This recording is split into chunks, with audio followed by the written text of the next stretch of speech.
ጸልዬ በጸለይኩበት ቦታ እንቅልፍ ሸለብ አደረገኝ። ክረምት ነበር፣ ዝናቡ ፏ ይላል። በዛው ሸለብታ ውስጥ ምጸልየው ጸሎት አይኔን ክፈት፣ ጆሮዬን ክፈት፣ ማስተዋል ስጠኝ። ብዙ ጊዜ ጸሎት ይሄ ነው። ልጄ አለኝ ለስለስ ያለ ድምፅ፣ አይኔን አብራ ብለህ ከመጸለይ በፊት ሚስጥር መጠበቅ የምችልበት መንፈስ ስጠኝ ብለህ ጸልይ አለ። እኔ ስለ አይን መከፈት፣ ያ ድምፅ ግን ሚስጥር ስለመጠበቅ ተናገረኝና ለምን የሚል ሀሳብ ወደ ውስጥ የመጣ እና አላወራውም። ለምን ያልኩት በልቤ ግን የልቤን አውቆ መለሰልኝ። ለብዙ ባሪያዎቼ አይኖቻቸውን ከፍቼ የቤቴን ሚስጥር ሳሳያቸው በአደባባይ ላይ ገልጠውት ብዙ ልጆችን አጥቻለሁ። ከዛ ሚስጥር መግለጥ መርገም ያመጣል አለ። ለአንተ እንዲህ እንዳይሆንብህ ሚስጥር መጠበቅ የምችልበት መንፈስ ስጠኝ ብለህ ጸልይ አለኝ። የመጀመሪያው ድምፅ ያልኩት እስቲ ይህን ነገር ከብሉይም ከአዲስም በቃል አስረዳኝ አልኩት። እስቲ ቃል ስጠኝ ስል 2 ቃሎችን ሰጠኝ ከብሉይ ኪዳን። አንደኛ አዳምና ሔዋንን እግዚአብሔር ያለበሳቸው የክብር ልብስ ነው። ሰይጣን በኃጢአት ካሳታቸው በኋላ ያ ልብሳቸው ተገፈፈና ራቁታቸው ነው። የእግዚአብሔር ፍቅር የተጀመረ ስትል እዛው እግዚአብሔር እባቡን ከረገመው በኋላ የቁርበት ልብስ ሰርቶ አለበሳቸው ይላል።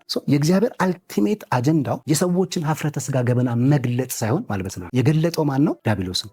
ብዙ ጊዜ የሰዎችን ሚስጥር በትንቢት መልክ የሚገልጥ አገልግሎት ከዲመን በጣም ምክንያቱም የእግዚአብሔር ባህሪ አይደለም። ሁለተኛ እዛው ዘፍጥረት ውስጥ የኖህን ታሪክ አመጣልኝ። ኖህ ከጥፋቷ በኋላ ያ የጽድቅ ሰው ዓለምን በጽድቁ የኮነነ እንደውም ከ3ቱ ኃያላን ተርታ የተሰለፈው ከዳንኤል ከኢዮብ ከነሱ ጋር የተሰለፈው ይሄ ሰው ደከመና በድንኳኑ ስራ ራቁቱን ሆነ። ታናሽ ልጁ ካመጣና የአባቱን ራቁትነት አየ።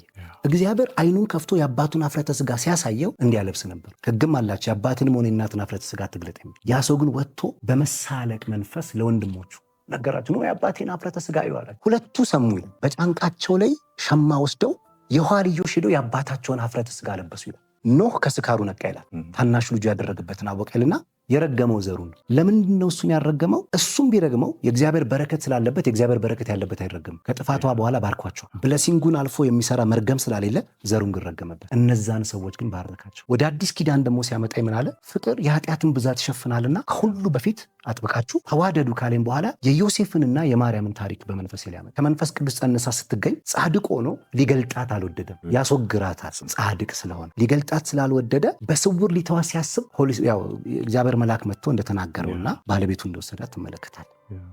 አሁን እንዲህ ብዬ አሰብኩኝ። ዮሴፍ በችኩልነት ገልጦ እግዚአብሔር ይህን እውነት ገልጦለት ቢሆን ኖሮ እሷም አትቀበለው ነበር። የፕሮፌሲ አገልግሎት በጣም በጣም በጣም ጥንቃቄ የሚሻ አገልግሎት። እግዚአብሔር አይንን ከፍቶ ብዙ ነገሮችን ሊያሳይህ ይችላል። ይህን ከነገሬን በኋላ በጣም ለአገልግሎቴ ተጠንቅቄ በመርገም ውስጥ ሆኜ እንዳላገለግል በጥንቃቄ እንዴት አድርጎኛልና በዚህ አገልግሎቴ ውስጥ ሰው እንዲህ ያደርጋል ወይ የሚባሉ ነገሮች ወደ እኔ መጥተዋል። ቀድሞ ግን ነግሮኛል አልባሹም ብሎ